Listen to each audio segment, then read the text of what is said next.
Hey guys, welcome back. Today we're going to be jumping in and having a look over A2 Milk again. For anyone that's been a long time subscriber of the channel, you know I've covered this company a few times on the channel, but today we're just going to be looking at what has caused the share price to recover quite substantially over this last couple of days.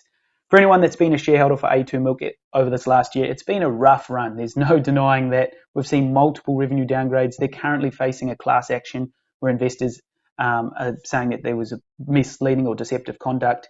We still don't know the outcome of that as well. But at the time of filming this video, A2 Milk was currently up around 20%, which is only over the last few days as well. So maybe things have changed for A2 Milk. Maybe the outlook's different now. It's hard to say. Still yet to be known. They will be coming out with their latest report in about a month from now, but we'll check on that later on. In today's video, we're going to try and break down what has caused this catalyst for A2 Milk to recover quite substantially over these last few days. And a lot of it is off the back of one of their competitors, that being BUBS. So BUBS is a lot smaller player in the infant baby formula milk with a current market cap of just over 300 million. Like I say, they're a lot smaller company than A2 Milk, but they're in the same sort of field, so you can sort of compare the two a little bit. And they've just come out with a very positive report, which we're going to dive into and have a look at today as well. As we can see here, over the last 5 days, BUBS is up almost 40%. This is obviously at the time of recording. Things may have changed a little bit between now and when this video actually gets released. But yeah, they've recovered quite substantially over these last couple of days. But we're going to try and compare the two and see how this may relate to A2 Milk. So we've had some good growth out of BUBS over this last quarter, which is reflected in the current increase in the share price, I feel. Just looking over these last previous quarters, they had similar effects to what A2 was facing as well. They had a run up where everyone was buying up the stock just prior to the lockdowns, which gave them a good quarter for Q3 last year. And then we saw it drop off as well with disruptions to the Daigou Network as well. So they were affected heavily with the disruptions to the Daigou channel as well. As we've seen for Q1 of this year, their revenue was only 9.4 million, but we've had an increase of 96% to the previous corresponding period, up to 18.5 million. So this is fantastic results for BUBS. That's a 45% increase quarter on quarter for BUBS over this last quarter. So pretty good numbers there coming out of BUBS. Bear in mind, it's a lot smaller company, so they're dealing with a lot less numbers. We're going to look at this in a second, but just bear that in mind as well. So all channels in high growth for BUBS. So they've had a 6.5 times gross revenue over the previous corresponding period, up 648% from Q1 financial year 21 to Q1 financial year 22. So quite substantial. And then quarter on quarter, up 265% in gross revenue. And also in the adult goat dairy as well, they're up 199%, so 2 times gross revenue there in their goat dairy line of products that they're offering. And then the e-commerce, continued investment in building brand awareness into China. And they're listing on a lot of, all the different e-commerce players in China, JD.com and Taobao and such, where they've seen an increase in 49% gross revenue from the previous quarters. So overall, pretty good results there for BUBS. But just over the next clip, we're going to sort of have a look at the two, just to compare the numbers, as obviously BUBS is a lot smaller company, so it's a lot easier to move the needle a lot more.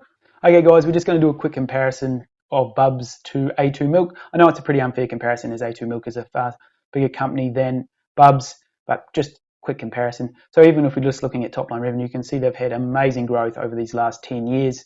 I know obviously last year we've seen a major drop off as well, but still over $1 billion in top line revenue for A2 Milk. Whereas if you compare that to what BUBS is currently getting, around the 18.5 million, quite a big difference between the two. So it's a lot easier for BUBS to move the needle when they can grow, get some pretty good numbers, as the company is a lot smaller and they're moving a lot less product, whereas A2 Milk is a lot bigger company moving a lot more product. So definitely remember that as well if you're ever sort of comparing both companies. Phenomenal gross margins and net margins for A2 Milk, sort of around the 50% gross margin for A2, and then around a 30% net margin for operating margin for A2 Milk as well. Return on assets, return on equity, return on invested capital, all off the charts, sort of around that 30% over the last 5 years. Obviously, this last year, we know all the disruptions to everything with A2 Milk definitely has caused a lot of these to be affected. But if we look out prior to that, the numbers are off the charts, which is what has drawn a lot of people into A2 Milk. And then if we compare that to BUBS down here, similar sort of time periods, and the revenues are just not even comparable really. Top line revenue sort of coming in 39 million there. They're still unprofitable. I think they're aiming to be profitable by maybe first quarter of 2023, but we'll have to wait and see how that plays out. So yeah, definitely quite the difference between both companies there, but they're both in the same sector, so it's good to sort of compare the two. If you wanted more of a detailed breakdown on that, drop it in the comments below and I may make a video where we break that down a bit more, but just a quick high level look there. So this is basically one of the big key highlights that I pulled from BUBS was the rerouting the product post COVID-19.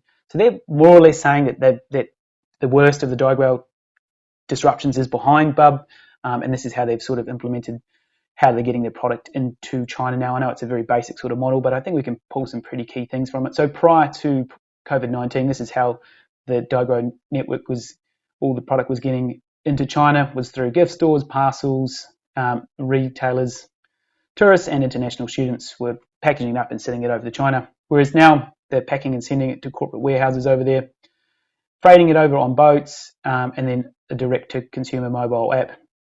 Now the other two channels haven't changed at all. They're saying Daigou reseller channels, so they're still advertising on Taobao, WeChat, social commerce, and on offline to online stores, and then also the end consumer, no changes there. Now there has been some speculation around there's a lot less babies being born in China. This is not something I've looked into great detail. If you have, drop in the comments below, as I'd like to see some hard numbers on that. I've had a few comments around, numbers are dropping off and all the rest of it, but I haven't actually seen any hard numbers to how much, babies are being born. Anyway, let's keep moving forward with it. So just to summarize, we've got some good comparisons there between both A2 Milk and BUB. And it's great to see some good numbers coming out of BUB. Whether we know this is going to translate over to A2 Milk, it's hard to know. And like I said, there's quite a big difference between both companies as well. BUBS is moving a lot less product than what A2 is, so definitely we'll have to see for the latest results coming in from A2 Milk next month when we get that. But we'll go over that in the next slide. So just a quick summary before we wrap it up today. So over the last Q1 for BUBS, we've seen obviously the 96% increase from the previous corresponding period, and then a 45% increase in revenue quarter on quarter. BUBS strong challenger brands, so they're expanding into the goat and all organic brands in Australian grocery. So good growth in the Australian market as well. 156% growth in total China channel. Renewed focus for the B2B Deloraine Dairy Solutions as well. Key dates that we want to look out for as us as A2 shareholders would be the 17th of November 2021, where A2 Milk holds its latest annual meeting. So hopefully we'll get some of the results out of A2 Milk. And hopefully we're seeing some positive results like we've seen from BUBS. Yet to be known, but the market seems to be thinking that that the end of the Daigou disruptions has ended and things are starting to turn. Like I said, A2 Milk's a lot bigger company, so they're moving a lot more product. So things are going to have to be dramatically changed for A2 Milk to see some big numbers like we've seen from BUBS. But I'd love to hear from you guys. Do you think this is the end of the disruptions to the Daigou network? Drop it in the comments below. And like I said, if you guys got any more information around that drop in the new births in China or anything like that, definitely drop that in because I'd be keen to read a bit more about that. Anyway, guys, that's going to wrap us up there for today. Bit of good news on the A2 front there, and like I said, pencil that in your calendar, 17th of November. I'll be doing an update on that one come that date. Hopefully it's a positive one for us. Anyway, till next time, stay safe and we'll catch you in the next video. Cheers, guys.